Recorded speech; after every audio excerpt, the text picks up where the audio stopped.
Hi everyone, welcome to my channel. So today we're going to be taking a look at a modern controller for one of my favorite retro consoles, and that's the BrawlerGen gamepad from Retro Fighters. And real quick, if you're new here, make sure to subscribe so you can stay up to date on everything happening with the channel. And with that out of the way, let's take a look. So in case you couldn't tell already by the look of the BrawlerGen gamepad here, my favorite retro console is the Sega Saturn. And before we take a look at the controller, I just wanted to talk about it very briefly. I know I normally cover Nintendo stuff, but Retro Fighters has made retro controllers for a lot of previous Nintendo consoles, and being such a big fan of the Saturn, I thought it made sense to showcase this controller here. So I completely missed the Sega Saturn when it came out. I was just a little bit too young, and at that point my parents were kind of anti-video game, and the only thing I knew about the Saturn at the time really was how expensive it was. So it was just always something that I knew was out of reach and really didn't think about it much till many years later, and I started going down the rabbit hole of Sega Saturn collecting and picked up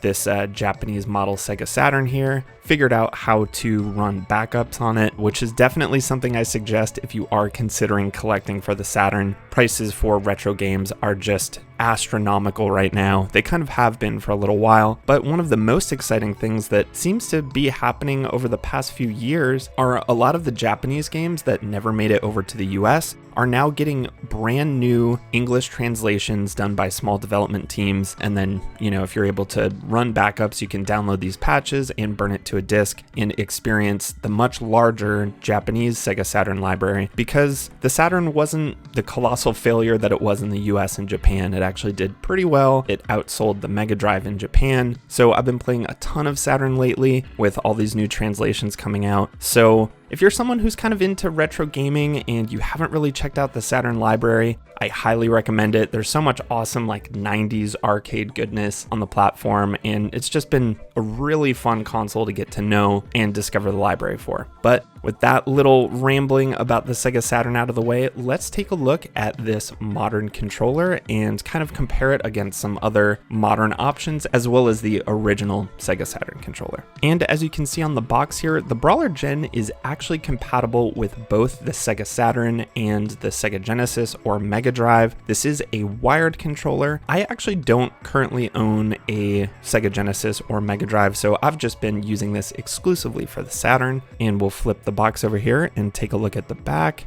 and you can see it's a 2-in-1 controller that works with both models. It actually just has a split connector at the end of the controller, which I'll show in a minute here. So you can choose just whichever connector you want based on which console you're using it with, and it's pretty simple, just plug and play. So we'll get it opened up here and take a look at what we've got inside. We've got a manual showing off the controller. And as you can see here, the color scheme of this limited edition BrawlerGen matches the Japanese Sega Saturn that I have here with the gray and blue accents. The US model Sega Saturn was all black, so I think it's super cool that there's this color option here for the Sega Saturn model that I have. And there is a black version of the BrawlerGen as well if you wanted it to match your Sega Genesis or US Sega Saturn. So not a whole lot in the manual, just pretty standard stuff. And we've got this cool little keychain. I don't think I've gotten any duplicates yet, and they seem to kind of match the colors of the controller you're getting. So that's a really nice, charming touch. And let's get the controller opened up here.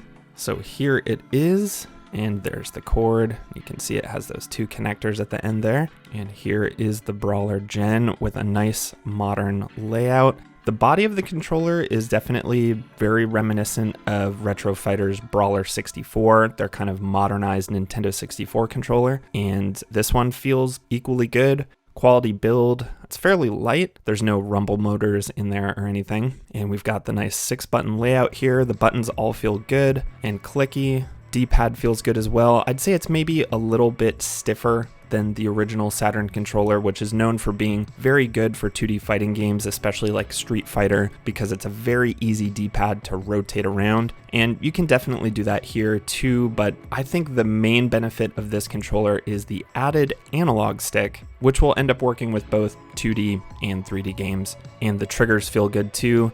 The triggers on the original Sega Saturn controller feel kind of funky. There's not like a really big amount of travel or click, not the most satisfying things to click in. A little difficult to explain without feeling it, but the triggers on the BrawlerGen definitely feel much closer to what a modern controller would feel like. And you can see here, I've got my original Sega Saturn controller to compare it to. So yeah, everything really does feel pretty good here. I will say that the face buttons are just a little bit closer together than they are on the original model. It's a pretty slight difference, but it is noticeable for me, especially on the bottom row there, and it has led a couple times to me accidentally pressing 2 buttons, but once I got used to it, I wasn't really making that mistake anymore. And then I also have this wireless Sega Saturn controller from RetroBit, which has been my go-to Sega Saturn controller for quite a while now. It's so nice to have a wireless option since my TV is a good distance away in the living room. So if I want to play with something wired, that usually involves, sitting on the floor or pulling a chair out rather than just sitting on the couch like I do with playing Switch or PS5. And here are the 2 different connectors for the BrawlerGen. Pretty standard stuff here. There's just this little split towards the end of the cable. The nice thing, even though this is a wired option, the BrawlerGen comes with a very long cable. So I think in most circumstances, sitting at a desk or sitting in a game room that's not too big, you're going to have plenty of cord length here to get to wherever you're sitting. But yeah, just in my case, with our living room being kind of long, this cord still doesn't quite reach the couch, but it is nice that it's an extra long cord. I think it's 10 feet, whereas the original Sega Saturn model controllers are around 6 feet. So it is longer than the originals, and we'll get it plugged in here. I guess I can say that having the 2 connectors for both the Genesis and the Saturn, it's not like the most elegant solution since the unused controller port will just be left hanging there. Don't necessarily love the look of that, but for someone who maybe has both a Sega Genesis and a Sega Saturn, that is a really cool feature. Since I only have a Saturn, it's just kind of this extra dongle that goes unused. But now I'll talk a little bit about the main benefit of this controller, which really is that added analog stick. And there is an analog Sega Saturn controller that came out around the launch of Knights, which was kind of the big Sonic Team release that they were hoping would kind of go up and compete against Mario 64, which was obviously a huge deal at the time. And I've got that pad here, the 3D control pad, which is, as you can see, kind of a precursor to the Sega Dreamcast controller. And I think this controller feels great. I really love it. The triggers on the 3D pad feel so much better than on the original controller, and even though it is sort of a primitive analog stick here, it does feel really good, and the games that do support it feel so much better with the analog stick than with the D-pad. So with the 3D control pad, you have the option to switch between D-pad and analog stick, but if the game doesn't support the analog stick functionality and you have it turned to the analog stick selection, it doesn't work as D-pad input for games that don't have the optimization for the analog stick. It simply doesn't work. So the analog stick was really there for just the games that supported it, and if it didn't, you would just select it over to D-pad and use it that way. But with the BrawlerGen, it actually does work as an 8-directional input, just with an analog stick interface. So that means games that don't support the 3D control pad can still work with the analog stick on the BrawlerGen here, which does lead to a more modern feeling, and I found it to feel really great on 3D games that don't support the 3D control pad. Of course, with games where you are relying on the D-pad, like some shoot 'em ups or fighting games, you're probably just going to want to stick with the D-pad. But that's where I see the big benefit of the BrawlerGen coming in, is being able to use that analog stick on like more 3D style games that didn't have that controller input. And aside from that benefit, I do think the modern layout here with the 2 prongs is just a more comfortable and ergonomic feeling controller than the original, which really does have more of kind of a retro gamepad feel. There's not a lot to grip onto. It's still a great controller for fighting games, but it is nice to have this modernized option here with the BrawlerGen. And really, I think that about covers it. There's not a whole lot going on here since this isn't a wireless option. There's not really many features to talk about other than this kind of being a substitute or a modernized version of the existing Sega Saturn controllers. And I really don't have much negative to say about this either, other than a few things that are just personal preference for me.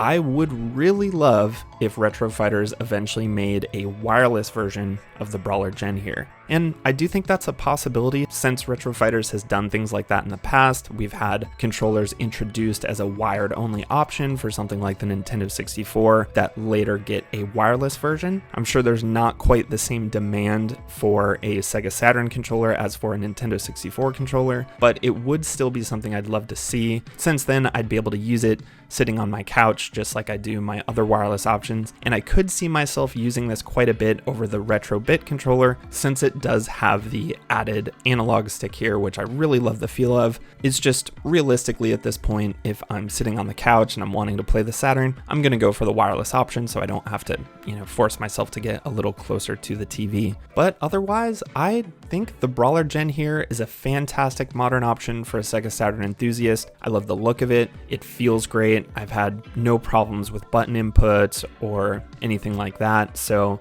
definitely a controller worth checking out. And I think that about covers it. I'll of course leave a link to the BrawlerGen down in the description below if you'd like to check it out for yourself. It's currently listed on Retro Fighter's site for $29.99, which I think is a very fair price for the build quality and functionality. And if you were interested in picking it up, you can use my referral code with Retro Fighters, which is just code NeilTendo, and that'll get you 10% off your order. Let me know down in the comments what you think of the BrawlerGen here, or if you have any questions at all about the Sega Saturn and its games. That's something I definitely love geeking out on. So if you enjoyed this video, please give it a like on your way out and also consider subscribing.